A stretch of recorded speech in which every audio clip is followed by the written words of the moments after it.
Hello students, welcome to EPG Pathshala. I am Dr. Savita Yadav from Department of Biophysics, AIIMS. Today I am going to talk on module Gel Filtration, Principle, Methodology and Application from paper Techniques in Molecular Biophysics 1. So what are we going to learn from this module? Theory of gel filtration chromatography, how to select a media, how to pack a column, and what is the procedure of gel filtration chromatography, and which are the factors which affect resolution of gel filtration chromatography, and what are the applications. Gel filtration chromatography is used to separate proteins and peptides and oligonucleotides on the basis of their size only. It is also known as size exclusion chromatography. In gel filtration, as sample moves through the bed of porous beads, molecules of different size diffuse into beads to a greater or lesser extent. Small molecules enter further into the beads and thus elute slowly. In comparison to that, large molecules enter less or move directly through the void volume and thus elute fast. Gel filtration chromatography is widely applied for molecular size analysis, for separation of components of a mixture, as well as desalting and buffer exchange. There are numerous factors like column dimension, media, packing density, particle size, distribution, buffer, sample preparation, flow rate, and fraction size that affect the separation quality in gel filtration. Successful separation of analyte highly depend on selection of appropriate media, sample concentration, volume, tube length, flow rate, and fraction size. What is the history of gel filtration chromatography? Nearly 50 years after Sweat discovered column liquid chromatography, gel filtration chromatography was first recognized accidentally as a new method of molecular separation. In early 1950s, some researchers noted that neutral small molecules and oligomers were eluted on the basis of decreasing molecular weight from the column of cross-linked polystyrene ion exchange resins. Duell and Lindquist also reported similar results for the elution of low molecular weight molecules using cross-linked galactomannan and starch granules. Then in 1955-56, Lath and Rathwan used columns packed with starch granules to study the elution profiles of low and high molecular weight polysaccharides and proteins. And surprisingly, they observed that high molecular weight molecules eluted faster than low molecular weight molecules. For this work, they were given credit of performing the first biopolymer size separation. Lath and Ruthven called the process gel filtration.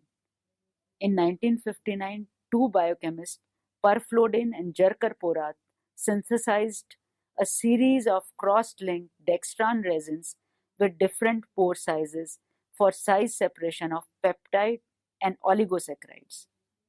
The polymer scientists in early 1960s used hydrophobic packing for gel filtration of synthetic polymers. It was referred to as gel permeation chromatography during that period. Molecules was first performed by Brewer, who used swollen rubber granules for the separation of hydrocarbons. What is the principle of gel filtration chromatography? The separation of molecules on the basis of their molecular size and shape is achieved by gel filtration chromatography. It uses molecular sieve properties of various porous resins. Large molecules that are completely excluded from the pores pass through the void volume. Interstitial spaces between the resin particles, and thus they elute first, while smaller molecules get distributed between the mobile phase inside and outside the beads and therefore pass through the column at slower rate. Thus they elute in the last. Trapping of the mobile phase inside the bead solely depend on porosity of the resin beads and size of the molecules to be separated. Thus, the distribution of a molecule in gel filtration column of cross-linked beads is determined by the total volume of mobile phase both inside and outside the beads. In case of gel filtration chromatography, the distribution coefficient of a molecule between the inner and outer mobile phase is the function of its molecular size. If a molecule is sufficiently large to completely exclude from the mobile phase between the beads, then distribution coefficient K will be equal to 0. On the other hand, if molecule is so small that it accesses to the innermost mobile phase deep in the beads, then distribution coefficient K will be equal to 1. For others, the value of K will vary between 0 and 1. This variation of K between 0 and 1 makes it possible to separate various molecules present in a mixture within a narrow molecular size range. Fractionation range, operating pressure and temperature, flow rate, sample viscosity, pH range, and tolerance for detergent and salt, etc. are important for selecting gel filtration media. The column or media should be able to withstand the pressure and temperature at which we want to separate a molecule. It should also be able to withstand flow rate. Suppose one has taken high flow rate, it should not be like that column get broke because of high flow rate. Since it is a gel filtration chromatography, we are concentrating the sample, and after concentrating, the sample has become slightly viscous. Therefore, it should be able to pass through the pores of the gel, and gel filtration media should be stable in wide pH range, say from 3 to 10. And it should be tolerant to salt as well as detergent, because in gel filtration chromatography, sometimes salts or detergents are added to separate subunits. So these are important consideration one should have for selecting gel filtration media. The commonly used media for gel filtration chromatography are dextran, polyacrylamide, and dextran polyacrylamide, and agarose, and they are available for large range of pore size for separation of macromolecules of different sizes. The table shows different commercially available media for gel filtration chromatography. Dextran based media is available in the market as Cefadex. It is available in different range starting from G50 to G200, and molecular weight range is from 1.5 to 600 kilodalton. Polyacrylamide based gel media is also available in the market in the name of Biogel P. It is available from the size P10 to P200, and it can also have molecular range from 1.5 to 200 kilodalton. Dextran and polyacrylamide gel media is also available commercially, and they are known as Cefacryl, and they are also available in different sizes. Another agarose based media is also available commercially. It is known as Cefrose or Biogel A, and their range is also from 10 kilodalton to 5000 kilodalton. The table shows again different commercially available media for gel filtration chromatography. A gel with a smaller range of pore size gives higher resolution, while a gel with a wider range gives lower resolution. However, the benefit of using wide range gels in fractionation of higher range of sizes when molecular weight of analyte to be separated are unknown. Packing of the column can be divided into three parts: swelling of gel, pouring of gel into the column, and equilibration of the column. Column dimensions are very important. Resolution increases with the column length. So in gel filtration chromatography, the column length should be large. Now, how gel should be swelled for gel filtration chromatography? Add appropriate amount of filtered double distilled water to the gel matrix depending on the swelling capacity of the beads as per manufacturer's recommendations. Once the gel has swollen and settled down in the bottom of the beaker, decant the double distilled water on the top. Then add appropriate buffer to the gel. You have to mix it gently. You do not have to use magnetic stirrer for mixing, because if you use magnetic stirrer, it will break the beads and then separation will be poor. Now wait for it to settle down. Once it is settled down, you decant and resuspend the gel in equal volume of the buffer which you are going to use.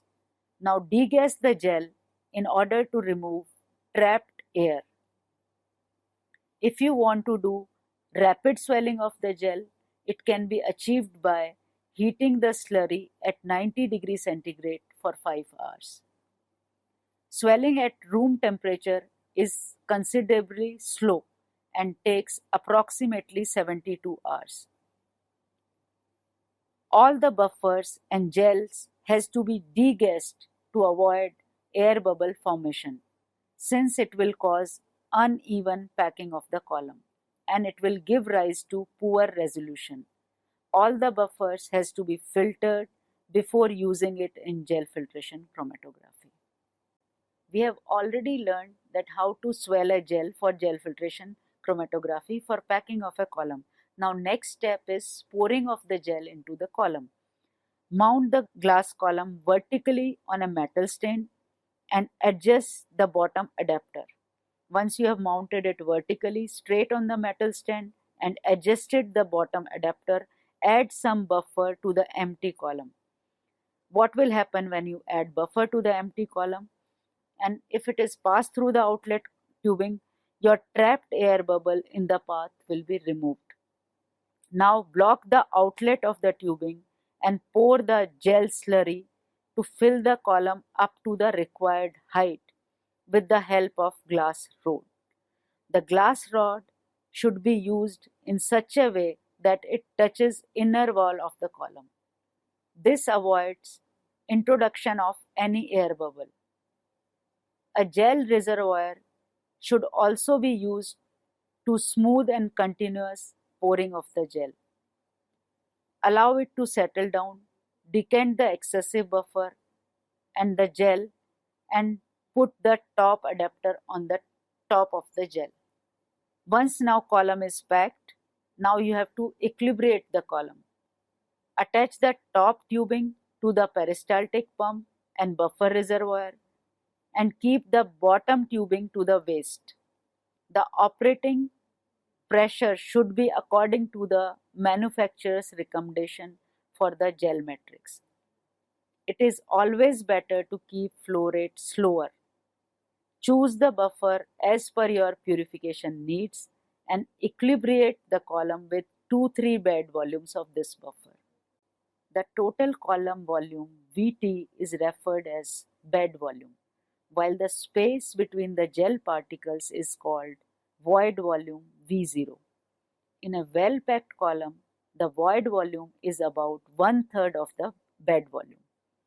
The large molecules directly elute through the void volume, while the small molecules, which gain full access to the complete mobile phase, will elute after the one bed volume and they do not separate.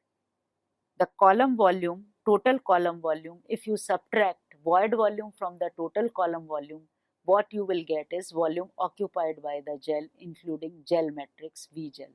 So stationary phase Vs can be written as Vt minus V0 minus V gel. This is the journal setup of gel filtration chromatography, in which you can see the peristaltic pump is attached to buffer reservoir on the one side and it is attached to gel filtration column on the other side. Peristaltic pump is important for controlling the flow rate. Gel filtration column at the bottom through tubing is attached to fraction collector with detector, so that whatever peaks are eluted out are detected by the detector and then elution profile can be obtained. This is the manual setup for gel filtration chromatography. Another picture is showing the automated setup for gel filtration chromatography, where one can use directly sample injector, pre-packed column and a screen on which results are displayed. Let us discuss process of gel filtration. The first step is buffer selection. Any buffer in which analyte to be separated is stable can be used as pH, ionic strength and composition do not significantly affect resolution. Though the buffer should maintain the buffer capacity and constant pH. Low strength salt can be added to the buffer to avoid any interaction with the gel particle or if there is an ionic interaction between molecules to be separated. Sample buffer does not have to be same as buffer in the column. Extreme pH conditions and ionic strength should be avoided because it may affect the gel as well as separation. Prior to using, all the buffer should be filtered through 0.22 millimicron membrane, and some commonly used buffer in gel filtration chromatography are tris-HCl and phosphate. Next step is sample preparation and loading. The sample should not be diluted, it may cause band broadening. Therefore, it should be concentrated. However, it should not be that concentrated that it precipitates.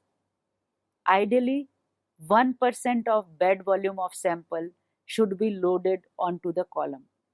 The sample should be clear, free of any debris, and it should be filtered prior to loading.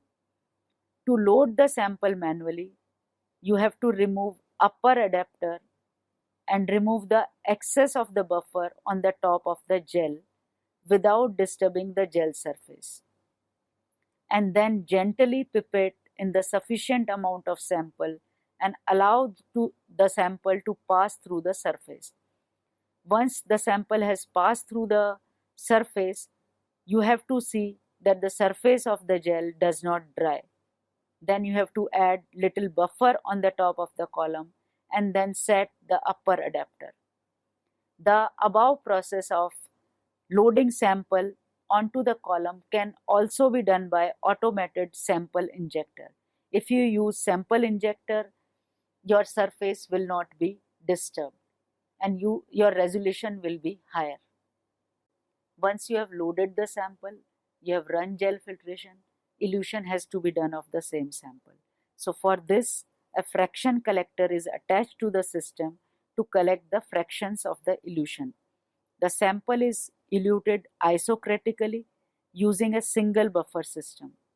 The length of tubing connected to the fraction collector should be small, and small size of sample fraction size should be collected. It should be 1 ml or less than 1 ml to avoid mixing of peaks.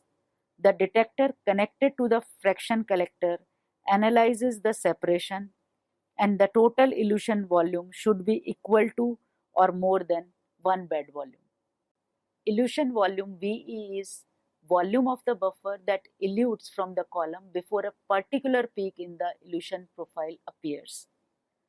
The distribution coefficient Kd of an analyte in a gel filtration chromatography can be mathematically expressed as Kd is equal to VE minus V0 divided by Vt minus V0. VE is elution volume, V0 is void volume, and Vt is total column volume. After completion of each run, the column should be washed thoroughly to remove any analytes left in the gel. Ideally, it should be done by 1 to 2 bed volumes of buffer. For long-term storage, antimicrobial agent should be added to the buffer.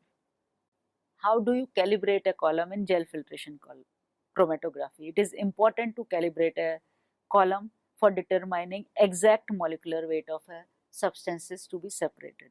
For accurate determination of molecular weight of molecules to be separated, gel filtration column can be calibrated with standards of known molecular weight.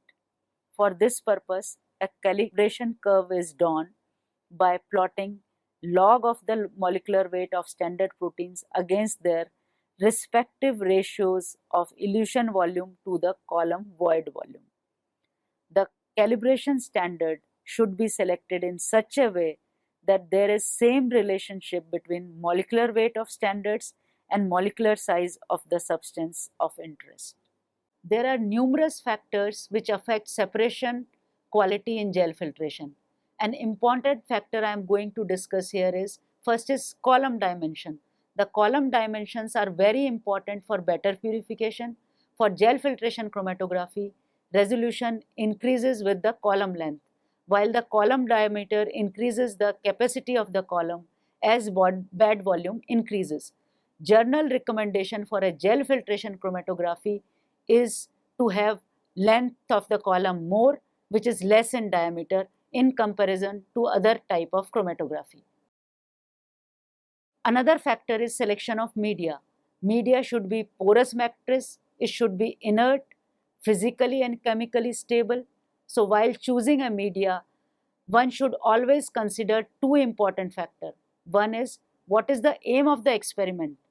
Is it group separation or purification of target molecule? What is the molecular weight of target molecule and other impurities to be separated? There are three functional components of the column: pore volume, void volume, and bed volume. So selection of media is important. Another thing is composition of the buffer.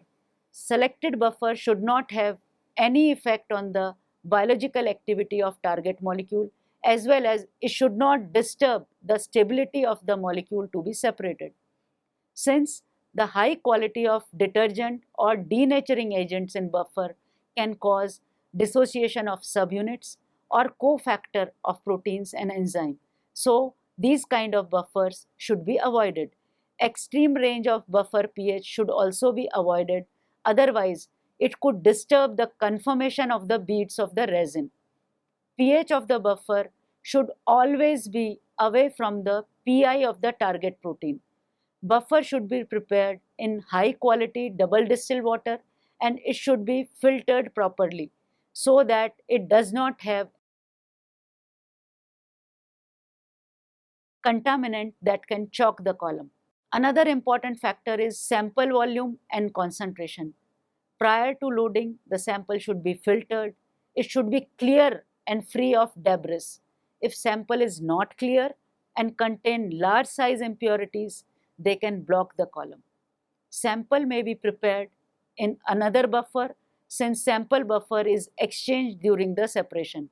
Sample should be concentrated but not to the extent that solubility is disturbed. Highly viscous samples may result in poor separation and they may lead to peak broadening due to irregular flow pattern.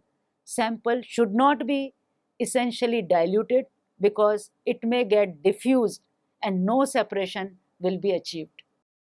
Sample loading is also an important factor. It is always better to inject sample through an auto sampler. If you are loading sample manually, one should take care that surface of resin is not disturbed. If surface is disturbed, irregular peaks will be obtained, resulting in poor separation. Flow rate is also an important factor. Elution in gel filtration is done isochronically using single buffer system. Flow rate should not be very high or very low. High flow rate will lead to poor separation because analyte will not get sufficient time to travel through the pores, while slow flow rate may lead to diffusion of sample causing band broadening. Length of tubing is also important. Length between the fraction collector and the column should be appropriate. It should be as small as possible. Larger tubing connecting the fraction collector and the column will allow mixing of different peaks on the way and it will result into poor separation. Fraction size is also an important factor. It should be small to give better resolution. If fraction size is large, say 2 ml, 3 ml, again it will result into mixing of analytes.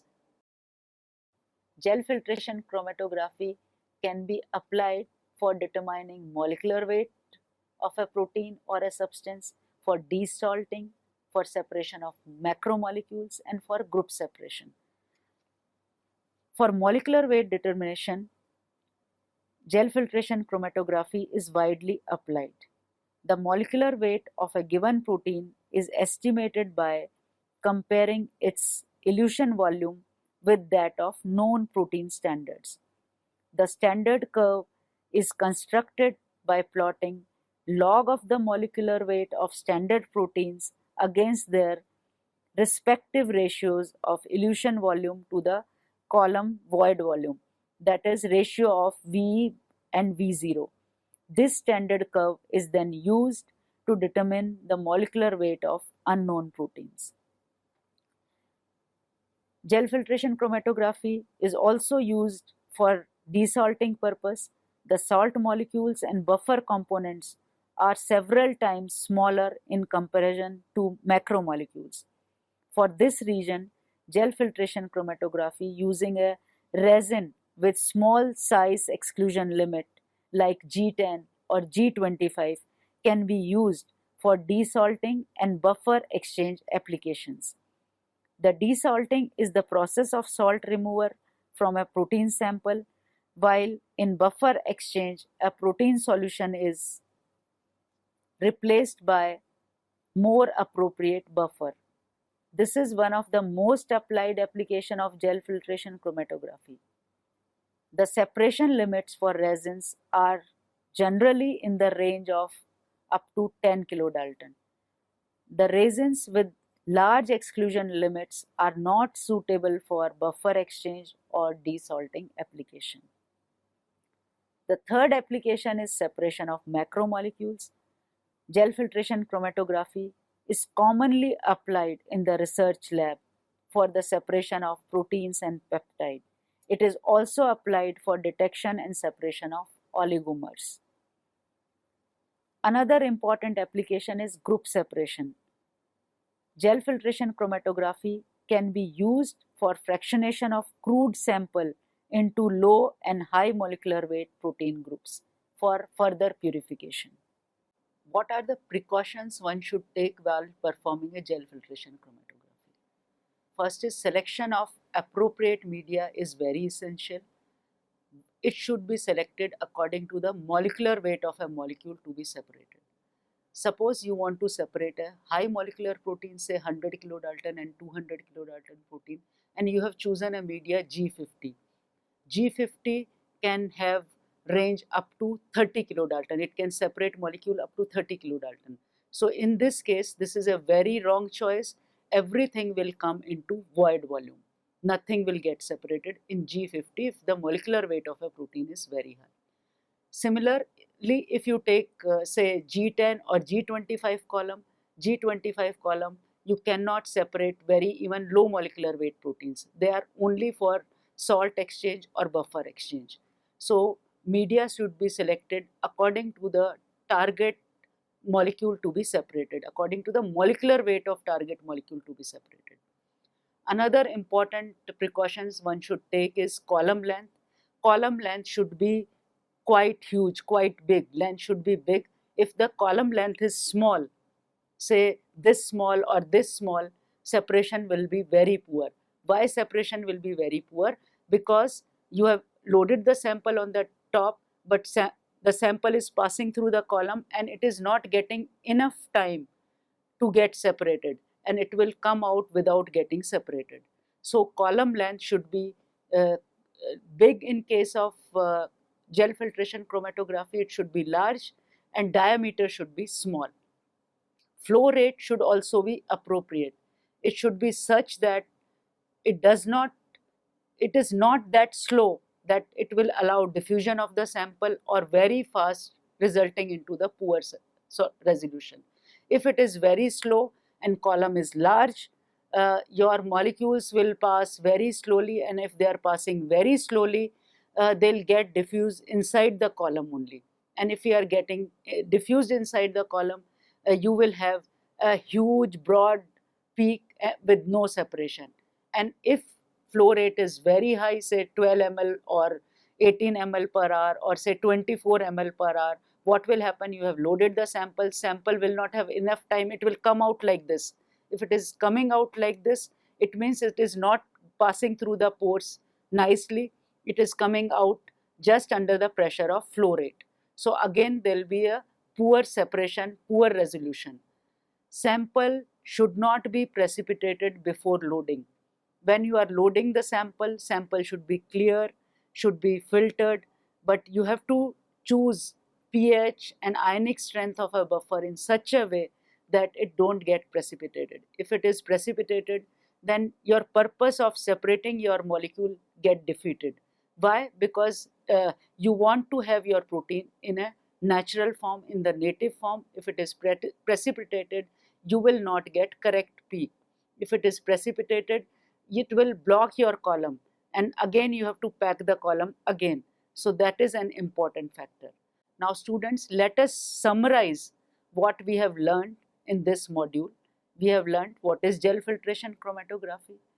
It separates the macromolecules on the basis of their size, and wide range of gel filtration media are available in the market, which one can choose and then separate different molecules on the basis of those medias. Column dimensions, media, flow rate, tubing length affect the separation and resolution of gel filtration chromatography. Gel filtration chromatography is very useful. It is applied at many places like molecular weight determination, purification of proteins and peptide, desalting and buffer exchange.